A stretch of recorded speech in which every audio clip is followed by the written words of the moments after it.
What up, guys? Here we are with part 2 of the parts bike. Little work after a week and a half. She looks way different. Let's walk around, and then we're going to give her a quick start up for you. That shitty old crusty gas tank. No more. We de-rusted everything. Went through the whole fuel system. Blah, blah, blah. I'm not going to brag about shit and talk about shit. Let's try to get this guy going here. There's that new key switch.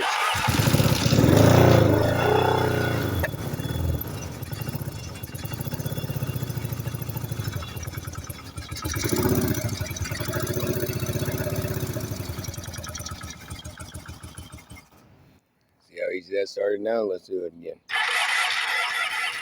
Oh, now somebody's watching. Alright, fuck it, we won't kick you.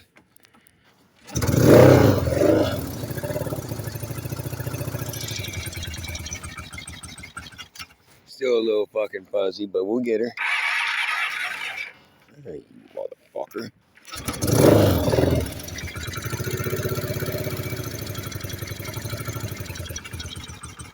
As you can see, we still playing with her, but she's running.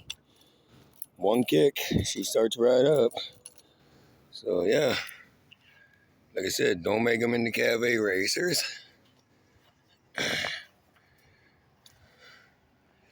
This is part 2 of this. New tire, went through the back, carbs, lubed the chain, battery, inline fuse holder, key switch. We're just keep going, you know. Dug a seat out from my stash. The only problem I got now is working on the tail light. It hit the brakes, it works, but just no running light. So that's part 2. We're getting ready. Then I'm gonna get my chopper out here, and that'll be one of the next ones. We get a couple of these choppers. I'll show you these. But yeah, let me know what the fuck you guys think. And again, no cafe racer bullshit ever again. All right, guys, hit me up. Keep that rice grinding. Adios.